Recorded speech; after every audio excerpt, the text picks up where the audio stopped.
Esto es Error de conexión. El día de hoy hablaremos acerca de un análisis y una crítica a todos los movimientos de transición de poder que hubo desde el gobierno de la expresidenta Yanine Áñez al actual presidente Luis Arce, pero también lo veremos en el cambio de gobernaciones y alcaldías que está sufriendo el Estado boliviano. Esto y más hoy en Error de conexión.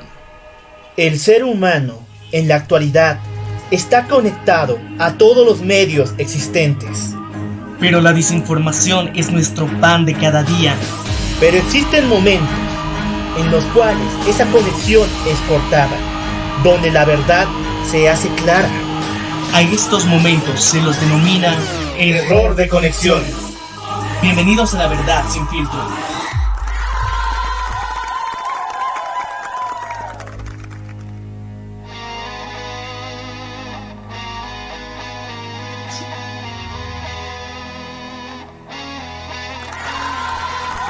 Muy buenos días, muy buenas tardes y muy buenas noches. Yo soy el Loco Alf y esto es Error de conexión. Hemos empezado la segunda temporada de nuestro programa y lo haremos de una forma increíble, dando un análisis, un panorama respecto a lo que estamos sufriendo en la actualidad. Estamos volviendo a elegir personalmente en el Departamento de La Paz a nuestros gobernadores y a las personas que tomarán el respectivo rol en los principales puestos de los departamentos. Así que el día de hoy vamos a hacer un análisis y crítica a este cambio que es bastante significativo en nuestro país y que al mismo tiempo nos demuestra fallas que tenemos continuamente y no solamente en Bolivia sino en gran parte de Latinoamérica. Gran parte de la evidencia que daremos el día de hoy viene respecto a situaciones vividas que personalmente hemos visto en la sociedad y también a hechos muy fortuitos que han sucedido y han marcado gran parte de lo que refiere a leyes establecidas para transiciones de poder. Y no solamente en estos últimos acontecimientos políticos como en la selección de gobernadores y alcaldías, sino también estos hechos vienen arraigados desde la sucesión de poder de Yanine Áñez a Luis Arce. Así que el día de hoy vamos a iniciar este episodio dando los antecedentes con lo que sucedió el año pasado, que es una de las partes más importantes, ya que fue el cambio de mandato del gobierno de transición al actual gobierno que fue elegido popularmente. El anterior gobierno, el que era de transición, estaba a la cabeza de Yanine Áñez, la cual, gracias a la sucesión constitucional, llegó al poder. Junto con ella tuvo que afrontar una pandemia, una situación muy complicada que el país se vio gravemente afectado, al mismo tiempo mucha controversia por el caso respiradores. Pero más allá de esto, se realizaron las elecciones presidenciales sin mayor conflicto. Y esto permitió que se diera el nuevo presidente, Luis Arce Catacora. Bueno, primero tenemos que establecer ¿cuál es la gran diferencia entre un gobierno de facto y un gobierno constitucional? Porque en últimas declaraciones que tuvimos antes de la elección y la posesión del presidente Luis Arce, él calificó al gobierno de Yanine Áñez como un gobierno de transición, pero constitucional. Y no de facto, como varias personas lo habían establecido, o según denuncias del partido de gobierno en aquel entonces, Movimiento al Socialismo. Inicialmente tenemos que ver un cambio de discurso que ha habido por parte del señor Luis Arce Catacora. Inicialmente reconoció la sucesión constitucional que había de parte de la presidenta Yanine Áñez, pero posterior a esto empezó a dar declaraciones nuevas en las que él afirmaba que no había existido tal, simplemente había sido un golpe de estado. Y es lo que ha venido defendiendo durante los últimos meses y esto mismo ha hecho un discurso en el país hermano de México, junto con Andrés Manuel López Obrador, donde daba de manifiesto que la crisis que existe en Bolivia se debe gracias a este gobierno de facto, como él lo menciona, gracias a un golpe de estado que ha establecido su poder y ha dejado la economía en quiebra. Son declaraciones muy fuertes las que ha realizado y que tenemos que recalcar que podemos decir de forma objetiva que son falsas inicialmente, porque inicialmente la transición que se hizo para el gobierno de Yanine Áñez fue constitucional. Y posterior a esto, el propio Luis Arce Catacora, cuando era candidato presidencial, reconoció esto y ahora está dando otro discurso. Sabemos que es de políticos cambiar de discurso fácilmente y hacer lo que técnicamente manda tu partido, pero esto es muy agresivo porque tomando en cuenta que bajo este mismo nuevo discurso están realizando persecución política. No podemos decir que sea santo de nuestra devoción tampoco el gobierno de Yanine Áñez, que también realizó persecución política, pero el gobierno de Luis Arce, que en su momento había reconocido esa transición constitucional, ahora no la reconoce cuando no le conviene. Entonces, esta doble moral, ese doble discurso, estas excusas y mentiras que están presentando, estos cambios, hay que decirlos de frente. Porque si es que durante una campaña electoral ya se había mencionado, ya habías dado un discurso y una afirmación, tendrían los políticos que respetarla y no venir con estos cambios a última hora porque a su partido en este momento ya no les conviene seguir ese discurso. Entonces nos damos cuenta también de cómo va a ser el manejo durante este gobierno que va a tener Luis Arce. Entonces muchas de las cosas que en su momento él dijo va a borrarlas con el codo. Y eso lo mismo puede hacer como con las promesas de campaña que él ha realizado, que hasta ahora ninguna ha cumplido. Muchos de sus adeptos reclaman eso. Y muchos del pueblo en general también le van a venir a reclamar eso. Tenemos que darnos cuenta que en las campañas políticas, la mayor parte de los políticos siempre da promesas falsas y muchas mentiras. Entonces, con base en eso y con antecedentes de ese tipo, tampoco tendría que sorprendernos. Pero estos cambios de discurso que han favorecido a que él pueda ser candidato, entonces no creo que sean coherentes que se estén realizando. A Yanine Áñez sí se le podía hacer un juicio tranquilamente, no por sedición y terrorismo, sino por la masacre que se realizó en la Ciudad del Alto, o por la masacre de Sacaba también. Entonces estos sí eran antecedentes que sí podían hacerle un juicio y tener relación para establecerse un caso. Pero mientras tanto, por lo que se está haciendo caso por golpe de estado, sedición y terrorismo, no tiene relación con lo que realmente ha pasado y con lo que las propias declaraciones y afirmaciones que ha dado el actual presidente Luis Arce.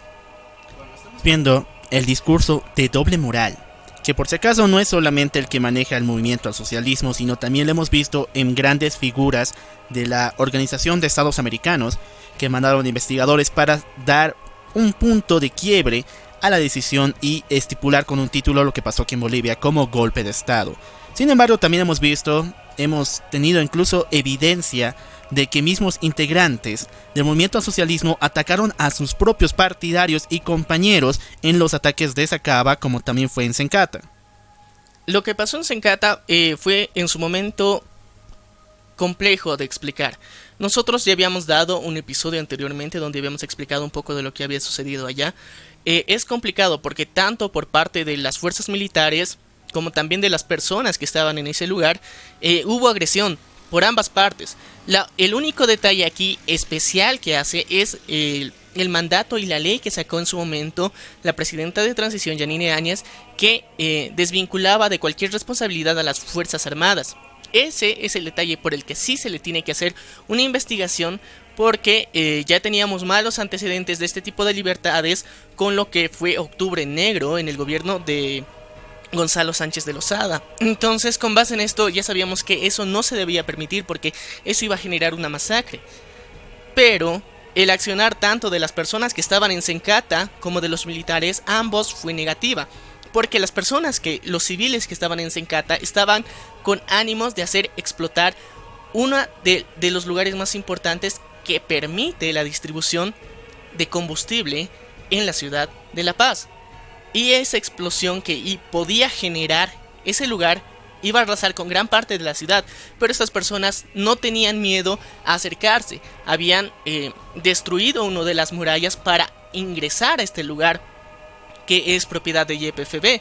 Entonces, por esa misma razón, estaban la policía y los militares resguardando este lugar. Pero luego esto se tornó más violento y por ambas partes tuvieron errores. Uno, los civiles no tenían ningún derecho de ingresar a esta propiedad, que era la parte inicial. Dos, tanto los policías como la población civil se puso completamente agresiva. Y la población civil que estaba en Sencata en ese momento estaba queriendo cercar este lugar para que nadie pueda ingresar o para poder cortar la distribución de combustible a toda la ciudad. Entonces, la mentalidad y el trabajo que querían hacer tampoco tenían las mejores intenciones. Y hay que analizar todos estos puntos para no victimizar a alguien que realmente no tiene nada de víctima en su momento. Ambos grupos han actuado con premeditación y no con un grupo con intenciones de hacer un beneficio social, un beneficio global, ni a la situación que había en ese momento, ni a las futuras situaciones que se han presentado a causa de eso. Ambos grupos estaban con una situación de dañar desde que la situación se puso violenta. Los militares querían de alguna forma cuidar, pero se les pasó la mano y se tornaron agresivos. Al mismo tiempo tenemos que recordar que en esta situación hubo uso de armas por parte de los civiles, lo cual no se ha investigado correctamente. Y ahora que el gobierno del movimiento al socialismo ha vuelto al poder, ellos pueden ocultar muchas de estas evidencias, las cuales son de vital importancia para establecer si realmente todo el accionar de los militares que han actuado en esa operación era negativa. También se tendría que investigar a los civiles por qué estaban portando de armas y qué armas o de dónde han sacado esas armas. Pero, lastimosamente, ese tipo de evaluaciones no se está haciendo en la actualidad. Y más allá de que actualmente todas las investigaciones estén absolutamente sesgadas, tenemos que buscar la objetividad en todo esto. La persecución política es más que evidente y Luis Arce ha iniciado este nuevo gobierno de una forma negativa y con un mal antecedente para los años que le quedan de gobierno. La persecución política es uno de los hechos que ha marcado el comienzo del gobierno de Luis Arce, pero al mismo tiempo también fue uno de los que marcó a Yanine Áñez. Existe una duda muy fuerte respecto a las decisiones y también las contramedidas que Luis Arce ha usado para manchar el gobierno de Áñez, y esa es que todos los actos de seguridad y principalmente manejo de la salud en Bolivia contra el coronavirus fue realmente una especie de adjudicación de los proyectos que tenía el movimiento al socialismo en los 14 años previos. Ahora, hemos visto que en este año el movimiento al socialismo se ha adjudicado la misma situación. Es como un traspaso extrañamente de proyectos que no han funcionado en la anterior gestión, pero que en la actualidad ya están en circulación, ya están empezando y comenzando a fructificar. Sin embargo, si esto sigue así, no vamos a tener ningún cambio realmente radical, que es lo que necesitamos en lo que refiere al ámbito de salud y principalmente al manejo de esta enfermedad. A ver, gran parte de lo que pasa en las transiciones y cambios de gobierno sucede que se adjudican proyectos que el anterior gobierno estaba realizando. Esto pasó con Yanine Áñez en muchos aspectos, donde inauguraban hospitales que técnicamente el movimiento del socialismo a cabeza de Evo Morales había realizado. Bueno, uno de los ejemplos que dio Luis Arce fue el del Hospital de Montero, el cual fue inaugurado a comienzos de la gestión de Áñez, donde tuvieron que cambiar la fachada del azul y negro tradicional del movimiento al socialismo al verde de que era su partido en aquel entonces. Ya, pero más allá de eso, esto es algo que comúnmente ya lo hemos visto reflejado en diferentes lugares. Ahora lo vamos a ver reflejado ya en gobernaciones y alcaldías también. Pero aquí hay un punto muy importante, porque en su momento Yanine Áñez, si bien se adjudicó muchas de estas obras, ella realizó las inauguraciones de las mismas, pero también las deficiencias, o sea, las deficiencias que han cargado muchas de estos lugares, de estas construcciones, de estos nuevos complejos, también se los ha adjudicado a Yanine Áñez, cosa que también era culpa de los proyectos que ha realizado el señor Evo Morales. Entonces, también con los beneficios vienen los contras. Y al mismo tiempo toda la gestión que había realizado Yanine Áñez en pro de la salud de los bolivianos, con la adquisición de vacunas, con las reservas, con los bonos mismos que ha realizado, ahora se les busca quitar mérito o crédito o adjudicarse directamente los mismos. Y esto no solamente lo estamos viviendo en Bolivia, sino también incluso en el exterior. En Estados Unidos en la actualidad se ha confirmado que el nuevo presidente Joe Biden va a lograr vacunar a la mayor parte de la población de Estados Unidos hasta finalizar el mes de abril. Sin embargo, Cuando el expresidente Donald Trump dio esta afirmación, muchos comentarios negativos se levantaron al respecto. Pero si lo dice Joe Biden, es algo creíble. Entonces vemos cómo la misma percepción del público en general afecta mucho a cómo es recibida estas noticias y a si pueden ser posibles o no. Con Donald Trump no se lo creía posible, pero con Joe Biden sí. ¿Qué ha cambiado? Sin embargo, en la gestión de Donald Trump se hizo la mayor adquisición de la mayor cantidad de vacunas al menor tiempo posible. Inmediatamente alguna farmacéutica sacaba una nueva vacuna. Estados Unidos era de los primeros países en llegar a comprar una gran cantidad de dosis.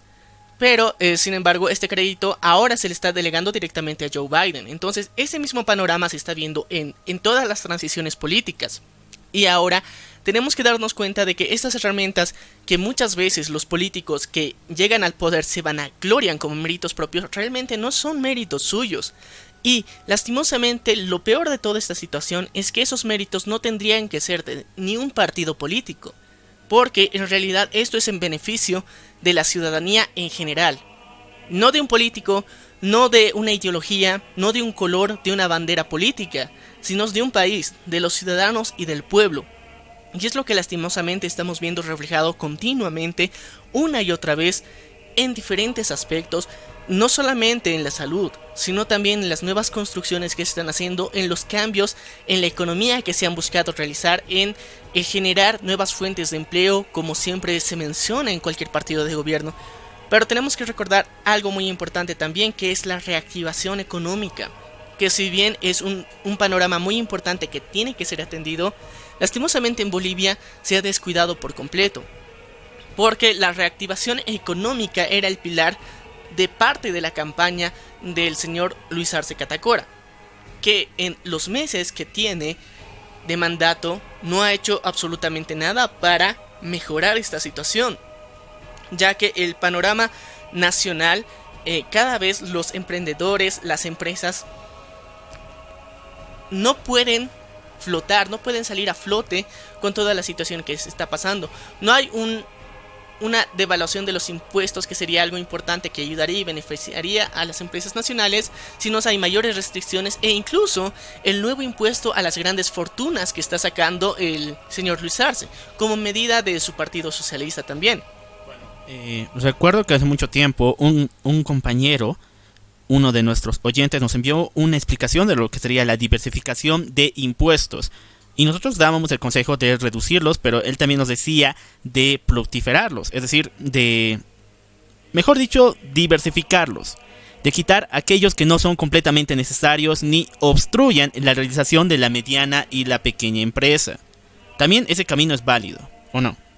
A ver, si bien en Latinoamérica y especialmente en Bolivia, de donde nosotros estamos hablando, es un país que tiene realmente en impuestos un infierno, ya que estamos saturados de diferentes tipos de impuestos que no son beneficiosos ni para el contribuyente ni para el Estado, porque hace que la mayor parte de las empresas prefieran mantenerse en la ilegalidad que bajo el sistema, y esto permite una menor recaudación de impuestos. Por tanto, la mayor parte de los negocios que operan en Bolivia podrían considerarse ilegales, que no están bajo la norma, y al mismo tiempo, al no estar bajo la normativa, generan que tengan menor calidad porque no hay controles de calidad reales, ni defensa al consumidor que los proteja. Entonces, por eso mismo, ha habido una época muy grande en donde se despreciaban los productos nacionales debido a que la mayor parte de los productos nacionales eran ilegales, y los que eran legales eran pocos y eran más caros. Por esta razón es complicada la situación del comercio en Bolivia.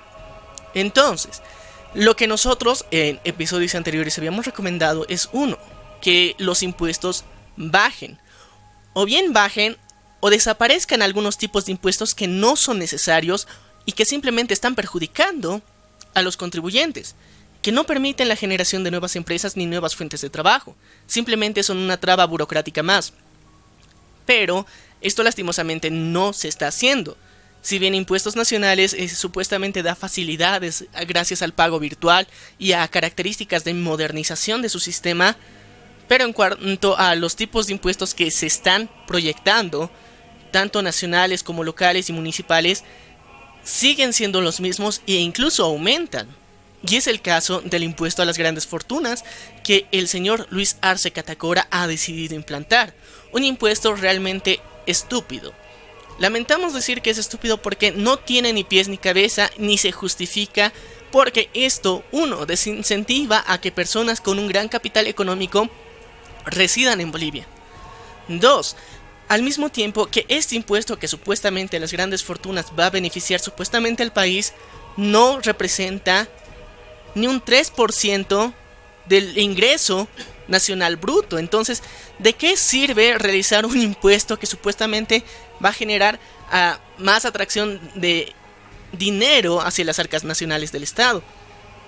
No ha generado absolutamente nada, no ha generado un cambio real, significativo, que pueda decirse que va a cambiar y va a mejorar la economía. No ha mejorado en absolutamente nada. Así que aquí este impuesto simplemente es una excusa para decir que el gobierno está ayudando a los pobres y está en contra de los ricos bajo su ideología política. Nada más, solamente es para eso. Pero en beneficios reales, funcionales al país, a la sociedad, no existen. Solamente es una excusa muy estúpida para generar un nuevo tipo de impuestos. Y esto desincentiva a que las personas se mantengan en Bolivia y que generen nuevas fuentes de ingreso. Y hay que hacer una aclaración muy importante que muchas personas olvidan. Que si bien un partido político, una persona que se está postulando a un puesto dentro del Estado, un puesto público, puede prometer fuentes de empleo, pero no las puede garantizar. Es algo muy importante. No puede garantizar fuentes de empleo, porque el empleo se genera a partir de la creación de nuevas empresas. Y ya tenemos la experiencia suficiente para decir que generar empresas públicas de 100% dominio público es contraproducente. ¿Por qué? Uno, se generan monopolios que son netamente del Estado. Dos, hay un problema de gasto público porque a estas personas que pertenecen a estas empresas se les tiene que pagar. Y es un gasto público que sale del impuesto de todas las personas. Sin embargo, cuando una empresa es privada, esta está sometida a observación externa por parte del Estado. Al mismo tiempo, la evaluación del público en general, la cual decide o no comprar sus productos. Y al mismo tiempo genera fuentes de trabajo. Esto sí genera fuentes de trabajo estable y no afecta a la economía del Estado. Esa es la gran diferencia. Entonces, un político puede decir que va a generar nuevas fuentes de trabajo, pero ¿cómo? La mayoría en Latinoamérica dice que para generar esto va a generar nuevas empresas. ¿Nuevas empresas de dónde? Del Estado. Y es más gasto público. Y son excusas para gastar y desviar fondos en la mayoría de los casos. Sin embargo, si un político decide mejorar las medidas económicas, tanto en impuestos como facilidades para evitar burocracias, para abrir nuevas empresas, nuevos emprendimientos, y que estos estén en la legalidad, eso sí genera economía real para toda la sociedad, no solamente para el Estado, sino hay una reciprocidad en todo esto, porque si bien los puestos públicos, las empresas públicas, nuestros impuestos se van a pagar los sueldos, y al mismo tiempo no se regresa ese dinero a la sociedad de una forma positiva muchas veces. Generalmente en Latinoamérica estamos acostumbrados a que esto se desvíe. Por eso, cada vez que vemos que se crea una nueva empresa pública del Estado, sabemos que va a haber nuevos trabajos, sí, pero también un posible gran fracaso. Y sobre todo en Bolivia, que hemos tenido la experiencia de que las personas que están encargadas de estos puestos públicos no tienen la experiencia ni la capacidad adecuada, ni la preparación, ni los conocimientos para administrar dichos lugares, y todos han ido al fracaso. Lastimosamente lo hemos visto reiteradas oportunidades. La empresa Quipus es un claro ejemplo. Entel en su momento también sufrió una crisis económica significativa por el cambio de administración. Sin embargo, gracias al monopolio que tiene de las redes que maneja, puede sostenerse. Pero hay otras empresas que también, como Enatex, que se han ido a la quiebra también, por culpa de personas que no tienen las capacidades, pero simplemente por una afiliación política han llegado a puestos importantes los cuales no saben usar. Tal es el caso igual de YPFB, que ha pasado por más de, creo que 10 o 9 directores por cambios y varios hechos de corrupción en sus filas. E incluso llevando al señor Santos Ramírez como chivo expiatorio de varias denuncias contra el mal funcionamiento y la malversación de fondos que ha usado el movimiento al socialismo en esta empresa. Y eso es lo curioso. La mayoría de las empresas públicas tienen una característica. Si alguien de su fila falla o una empresa no funciona, es culpa de una persona, no de todo el esqueleto político que hay detrás que ha hecho que ese desvío de fondos suceda. Culpan a una persona y erradican esa pieza y le echan toda la culpa. Quitan esa pieza, pero el mal sigue porque todo el esqueleto político que desvía fondos sigue ahí. Entonces, no va a haber un cambio justificado ni significativo en las medidas ni un progreso real en todo esto. YPFB ha sido el caso más claro, y aparte con las nuevas explotaciones de yacimientos petrolíferos que se está buscando a lo largo del país, no se sabe si realmente están funcionando. Hay muchos lugares donde se han plantado refinerías que no están funcionando porque no se está desarrollando una exploración adecuada. Todo esto es malversación de fondos que afecta al Estado y que el Estado quiere reparar con nuevos impuestos. Lastimosamente así no funciona el mundo, así no funciona el país, y personas tan incapaces e ignorantes no deberían estar en estos puestos, pero lastimosamente lo están. Lo único que nosotros podemos hacer es buscar que estas personas reflexionen o se preparen. O tal vez el gobierno central cambie esa política de meter a sus amigos a puestos importantes sin importarles el bien real del funcionamiento que tendría que tener. Aparte de este modelo de centralización que tiene y que busca tener el monopolio de la mayor parte de los recursos de un país. ¿Qué es lo que está sucediendo? Hablando de monopolios, hemos visto una estabilización completa en todos los sistemas de electricidad y sistemas bancarios de parte del movimiento al socialismo con todo nuestro país. Y esto es algo que no se ha podido erradicar en el gobierno de Yaniñe, y posiblemente en este de Luis Arce se vuelva mucho peor. Tal es el control completo de la economía de los sistemas financieros por medio de Banco Unión y también del Banco Central, y también de los complejos sistemas de electricidad de todo el país, que tienen que sí o sí solventar y dar la debida posición a Ende sobre sus propias corporaciones. Y eso que hablamos de empresas incluso descentralizadas de Ende o incluso privadas de electricidad, que sí o sí tienen que aportar millones de dólares para que Ende siga en pie. Es como el mafioso de la electricidad boliviana. Ya, también más allá de eso, tocaste un punto muy importante. Se ha centralizado mucho de la economía en un banco, y en un banco que no necesariamente es público, que es Banco Unión. Y esto se ha visto durante toda la gestión del movimiento al socialismo, con Evo Morales a la cabeza, y ahora con Luis Arce ha regresado. Porque en un intento de cambiar esto, en el gobierno de Yanine Áñez, por ejemplo, para el pago de bonos, se ha habilitado a todos los bancos, no solamente a Banco Unión. Pero en cambio, en la época donde estaba Evo Morales, todos los pagos a servidores públicos se daban única y exclusivamente a través de Banco Unión. Y por eso era el banco que más recaudaba y que ha permitido generar nuevos servicios, nuevas ofertas al mismo tiempo, pero bajo un mismo monopolio, que de alguna forma la mayor parte de los ingresos del Estado y la distribución de los mismos se da a través de esta empresa.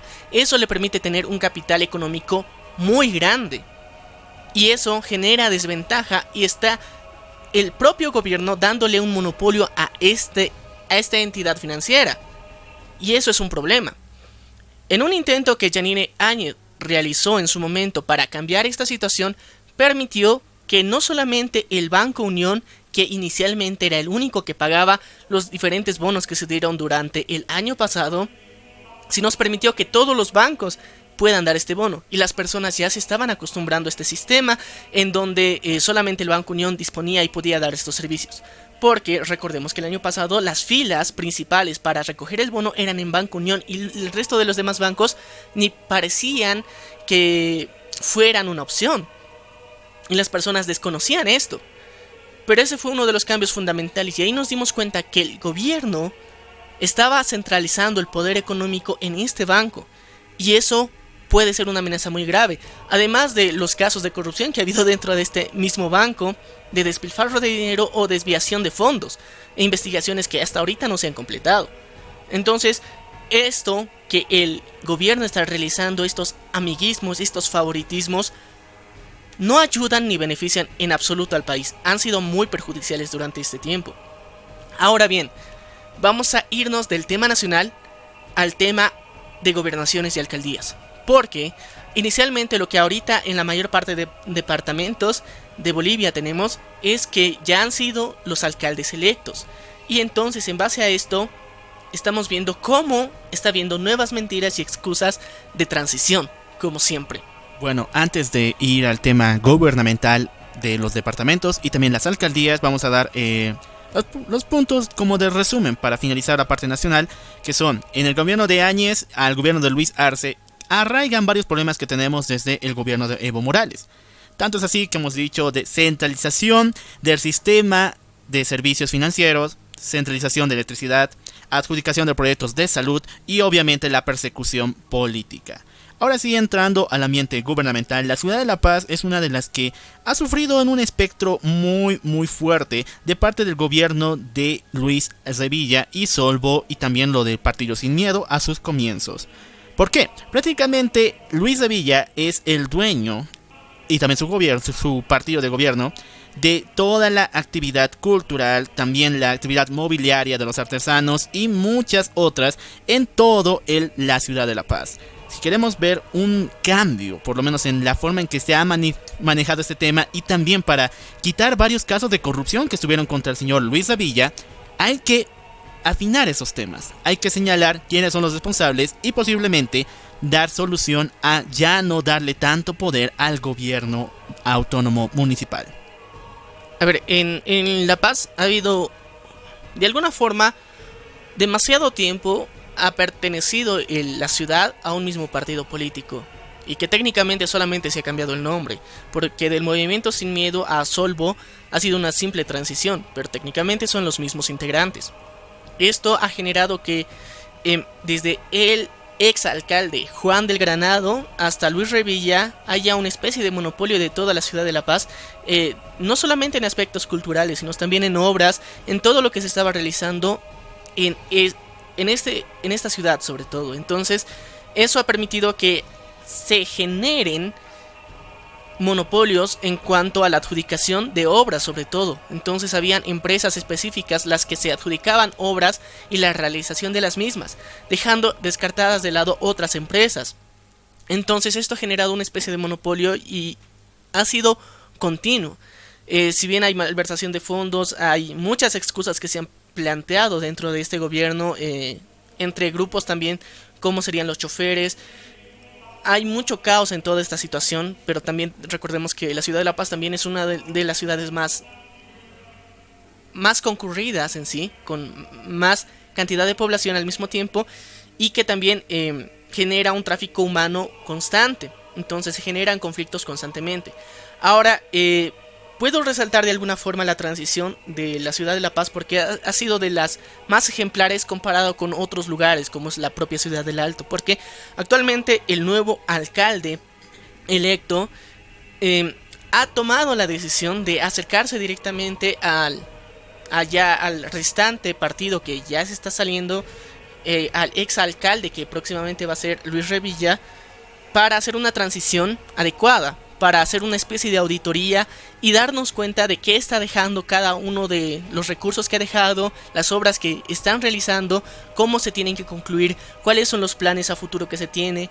O sea, toda la planificación y el trabajo que se ha realizado, una rendición de cuentas, y que al mismo tiempo se le pueda hacer seguimiento con el nuevo gobierno que se va a instaurar en la ciudad de La Paz.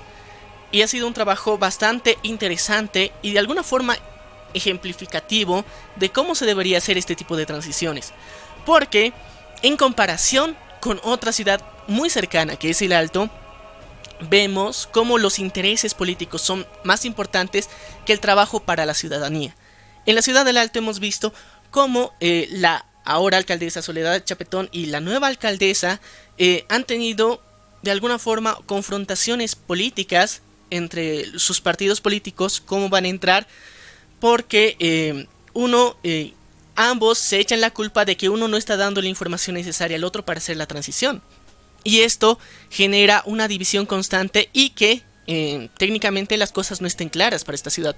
La situación del Alto es un poco más complicada porque se ha visto casos de demagogia de familias y clanes familiares que han tomado proximidad de la alcaldía y también de las cercanías de esta. Prácticamente la alcaldía del Alto está cercada por varias personas que, en mis palabras, prácticamente están hostigando el funcionamiento y libre transición de las personas que van ahí para trabajar. Prácticamente están observados a todo momento por clanes familiares. Y podemos aquí dar los nombres, pero lamentablemente eso se nos complica un poco más y quién sabe si puedan llegar a ser en estados de justicia y ser observados.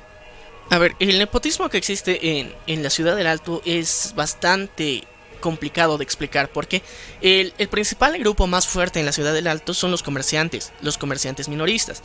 Y bueno, los comerciantes en general, porque no solamente están los minoristas. Entonces estos técnicamente tienen el control y centralizan lo que serían los sindicatos. Y estos tienen la base fundamental política, organizacional, para permitir un buen trabajo del gobierno municipal. Pero lastimosamente con Soledad Chapetón ha sucedido algo increíble, que todo ese apoyo que inicialmente tenían se fue y dejó nada más que una persecución constante y un hostigamiento a la misma, que hemos visto reflejado el propio año pasado, donde incluso cercaron las instalaciones donde se encontraba la alcaldesa para no permitir que regrese a su hogar, solamente para exigir que se realice la entrega de alimentos como parte de la entrega de desayuno escolar. En vez de la entrega de desayuno escolar se estaba dando una ración alimenticia a las familias. Pero como esta se estaba demorando, los padres de la ciudad del Alto se enojaron y decidieron simplemente de alguna forma secuestrar a la alcaldesa para que no pueda regresar a su hogar y que de alguna forma esto ayude a agilizar todo este procedimiento. Entonces, este ambiente de tensión no es muy favorable y es complicado de mantener. Entonces, la nueva alcaldesa que va a asumir este poder, que es Eva Copa, de alguna forma ha obtenido la atención, el cariño de alguno de estos grupos, de estos sindicatos. Y si es que ella, yo creo que considera que si es que no se muestra dura o agresiva con el gobierno saliente, entonces no va a mantener ese apoyo. Entonces esto al mismo tiempo está generando que las actitudes que tengan durante esta transición no sean las más adecuadas, porque tanto Soledad Chapetón como Eva Copa, ambas han denunciado que no hay cooperación por parte de la otra parte para generar esta transición. No hay la auditoría de varios de los distritos que pertenecen a esta ciudad y no permiten que se haga esta transición de manera adecuada, ni que las obras que se han realizado durante el gobierno de la alcaldesa Soledad Chapetón puedan continuar con Eva Copa. Entonces todo esto está generando un perjuicio, sobre todo para los salteños. Entonces aquí estamos viendo cómo prima y es más importante la bandera y el partido político al que pertenecen que la estabilidad social de esta ciudad. Bueno, volviendo a la ciudad de La Paz, hemos sufrido años muy terribles en 2019 y en 2020. Principalmente por las huelgas que ha habido de la empresa de La Paz en el recojo de basura y también lo que fue el desborde del recinto sanitario para nuestros desechos. Sin embargo, también vimos la situación de la escasez de agua en toda la ciudad y la falta de hospitales y centros que puedan contrarrestar contra esta enfermedad del coronavirus, ya que en la actualidad todavía seguimos molestando con la ciudad del Alto para la habitación del centro que se encuentra a orillas de esta ciudad y que puede ser un nuevo hospital para la habilitación y atención de pacientes con el COVID-19. El cambio es muy significativo en lo que tenemos que buscar. En esta comparación entre la ciudad de La Paz y la ciudad del Alto tenemos que reflexionar y darnos cuenta de que es necesario buscar este tipo de transiciones que son favorables en beneficio de la sociedad, no en beneficio de un partido, que es más importante. Entonces, el nuevo alcalde, el Negro Arias, tiene esa característica política que supuestamente durante toda su campaña ha tratado de buscar que no va a primar el partido político y que va a primar la ciudadanía. Y de alguna forma lo ha demostrado. Ahora vamos a más adelante, yo creo en otro episodio, en un futuro evaluar cuál ha sido su trabajo y también lo vamos a criticar si es necesario. Pero de momento en este periodo de transición ha mostrado un ejemplo comparado con otros departamentos, con otras ciudades, que ha sido positiva. Sin embargo, sí, los temas que acabas de mencionar son las debilidades más grandes que tiene la ciudad de La Paz, que tienen que ser subsanadas en el menor tiempo posible. Y eso es lo que principalmente vamos a estar observando. Ahora en la ciudad del Alto hemos visto una situación demasiado compleja comparado con esto, porque muchos de los cambios que están sucediendo, incluso el próximo enfrentamiento que se va a tener, no enfrentamiento, negociación que se tiene que hacer con los trabajadores del transporte, porque es uno de los casos más complicados. La ciudad del Alto es los embotellamientos más fuertes que se tiene a nivel de toda Bolivia. Y también esto es culpa de que no hay un control real de los comerciantes. Entonces, la ciudad del Alto tiene un trabajo muy fuerte que realizarse. Entonces, Eva Copa tiene que realizar un trabajo realmente grande, gigantesco, para generar una estabilidad en esta ciudad y mejorar lo que ya está hecho. Ha tenido una interesante propuesta de campaña para su elección, pero ahora tenemos que ver el cumplimiento. Ahora, para finalizar, vamos a entrar a lo que son las gobernaciones. Sin embargo, en la ciudad de La Paz vamos a enfrentarnos a lo que sería una segunda vuelta electoral entre los candidatos Franklin Flores y Santos Quispe, los cuales están enfrentados para ganarse el voto popular. Pero sin embargo, hay un gran desacuerdo con esto, porque en la ciudad de La Paz muchas personas se han manifestado a través de redes sociales para generar un voto nulo, un voto en blanco, para que ninguno de estos dos partidos gane. Sin embargo, esta figura política que antes sí estaba presente en la Constitución Política del Estado y al mismo tiempo dentro del Tribunal Electoral, se ha quitado para beneficio del movimiento al socialismo hace varios años. Entonces ahora el voto protesta, que era considerado antes, ahora no es válido. Entonces, por una minoría puede ser que alguno de estos dos contendientes pueda llevarse la gobernación. Y esto realmente es controversial, porque recordemos que Franklin Flores es una persona que, si bien ha dado una dura pelea haciendo campaña política, no es una persona que tenga la preparación necesaria para asumir una gobernación. No tiene la preparación necesaria, solamente es un militante político que se ha vuelto popular y que técnicamente antes de todo esto solamente era un militante político del movimiento al socialismo nada más, y que ahora, gracias al gran dedazo que se conoce en el movimiento al socialismo, fue postulado para la gobernación. Y luego tenemos a Santos Quispe, que llegó a ser candidato por parte de la organización Jayaya, gracias y lastimosamente a la muerte de su padre, que era el candidato original, el Malcu, que es un representante de la comunidad indígena durante mucho tiempo, y cuando falleció su hijo asumió esta carga política y él técnicamente está manteniendo un legado. Más allá de ser una comparación de que si está preparado o no, que obviamente no tiene este antecedente político tan significativo como lo tenía su padre, está haciendo una pelea argumentativa más que una campaña política. Simplemente está queriendo llevar la contra todo lo que el movimiento del socialismo hace, nada más. No tiene unas propuestas válidas de mejora del departamento de La Paz. Las propuestas que él hace son observaciones a las anteriores gobernaciones, a que no van a ser igual, a que van a ser diferentes, pero no tiene tampoco la capacidad para asumir una gobernación. Y ese es el problema. En la ciudad de La Paz nos encontramos en un dilema entre dos personas que no tienen la capacidad de ser gobernadores, que se están postulando para ser gobernadores. Y ese es el problema. ¿Qué vamos a hacer con dos personas que no tienen la capacidad? Ya lo hemos visto anteriormente con Félix Pazzi. Ha tenido muchas propuestas, ninguna las ha cumplido. Vemos cómo hay constantemente en el departamento de La Paz gobernadores ineficientes y que no cumplen con absolutamente nada de su agenda política. Vamos a personalmente voy a dar una opinión muy fuerte, que por fin nos quitemos el velo de lo que podría llegar a ser el Departamento de La Paz. Muchos dicen que podemos llegar a ser el motor número 1 de Bolivia. Lamentablemente esto no puede ser posible. El departamento de Santa Cruz siempre se va a llevar la delantera por no solamente contener una amplia gama de inversionistas y empresarios, sino al mismo tiempo tener conexiones con el país vecino que es Brasil. Hay conexiones tan fuertes, tan arraigadas, clanes familiares y muchas relaciones que dan este flujo para que se extienda tanto la empresa brasileña al departamento de Santa Cruz. Lamentablemente aquí no tenemos muchas relaciones ni con Chile ni con Perú para poder alcanzar esta situación o algo equiparable.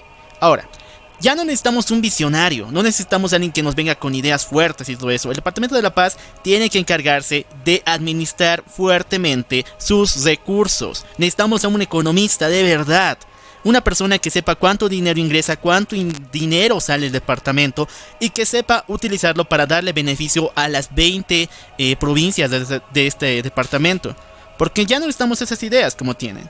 Sí, hay que meter inversión, pero por el momento lo que necesitamos es que nos den la verdad y que nos digan realmente en qué se está utilizando todo ese dinero que, como lo dice Maniac, en el gobierno de Pazzi hubo mucha malversación.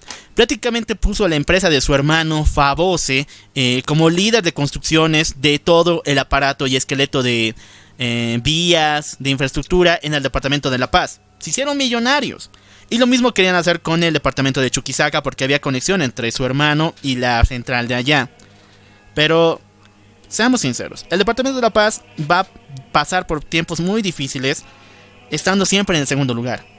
Pero por ahora necesitamos una persona que sepa cuidar el dinero que nos llega de parte del Estado y el dinero que nos llega de parte de la empresa. El punto principal de todo esto es tener una buena administración. O sea, no necesitamos megaproyectos, no necesitamos megas obras, necesitamos buena administración. Y es lastimosamente lo que nos ha faltado durante todo este tiempo. Y ahorita los dos candidatos no nos ofrecen ninguno de ellos una buena administración, entonces eso es un problema. Queremos ser mejores, pero al mismo tiempo ni con lo que tenemos somos buenos. ¿Cómo vamos a poder mejorar eso? Entonces la buena administración se realiza con personas capacitadas y con conocimiento necesario, y ninguno de estos dos candidatos, ni Franklin Flores ni Santos Quispe, tienen la capacidad para hacerlo. Ahora, podemos asumir que en el mejor de los casos, en el mejor de los panoramas, ambos se rodeen de personas capacitadas. Ese sería el mejor panorama que podemos tener y que de alguna forma es el más optimista. Pero, conociendo cómo son ambos partidos y que tienen bases militantes que son sobre todo comerciantes y grupos indígenas, sabemos que esto no se va a cumplir. Porque lastimosamente el indigenismo que se practica en Bolivia no es de personas que quieren prepararse y quieren ser más cultas, que quieren ampliar sus horizontes. No, son personas que bajo el victimismo de ser indígenas se mantienen en el poder. Lastimosamente eso es lo que estamos viviendo. No sabemos cuál será el futuro real de estas elecciones. La próxima semana les estaremos informando cuál es nuestra percepción al respecto, pero de momento no vemos que sea muy viable ninguna de las dos candidaturas y que nos vayan a fortalecer este departamento en específico. Si bien queremos ser una gran competencia contra Santa Cruz, primero se tiene que hacer un trabajo con los impuestos que se están dando en esta ciudad, tanto para las empresas, brindar nuevos espacios económicos, pero eso no se puede ni por el Estado ni por las alcaldías. Y agrego, quitar a Favose de lo que sería construcciones, infraestructuras en el ámbito del departamento, en serio. Entonces, hemos visto este nepotismo, que es una parte muy importante de lo que realizó Félix Pazzi durante su gobierno. Entonces tenemos que hacer un cambio significativo. En la ciudad de La Paz específicamente no necesitamos grandes proyectos, necesitamos una buena administración de los recursos con lo que hay y mejoras en lo que ya se tienen. Porque todo lo que se tiene no se está mejorando, no se está capacitando, ampliando, no se está haciendo absolutamente nada. Los anteriores gobiernos tampoco lo han hecho. Y lo que necesitamos es primero reparar lo que ya se tiene para tal vez posiblemente en el futuro mejorar. Porque si no, no podemos hacer un cambio significativo. Y sería una pérdida de tiempo querer mejorar algo que ya está roto y que ni siquiera tiene bases para funcionar. Entonces estaríamos dando vueltas en algo sin sentido, y es lo que lastimosamente estamos viendo durante todo este tiempo. Bueno, eso ha sido todo por el día de hoy. Gracias por escucharnos. Yo soy el Loco Alf. Y yo soy Maniac. Y esto fue Error de Conexión. Nos vemos a la próxima.